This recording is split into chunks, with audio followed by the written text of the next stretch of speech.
All right, everybody, we're at the Bloomfield Center Fire Department Parade here in Bloomfield, Connecticut, and we're with the Fire Truck Museum. We got the 41 Ford out tonight with some Christmas lights on, and we've got the 47 Mack out. Noah and I are here representing the museum at the parade. Hey Noah, you want to fire up those emergency lights? Emergency lights? Yeah. See if anything works there on the dash.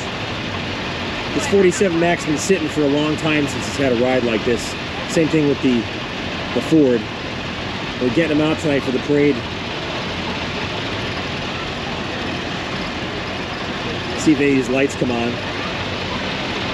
I think it's the switches over by the door, maybe. There we go. There's the gumball.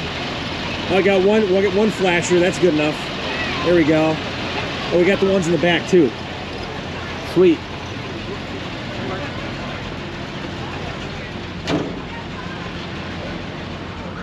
Got Lost Acres here.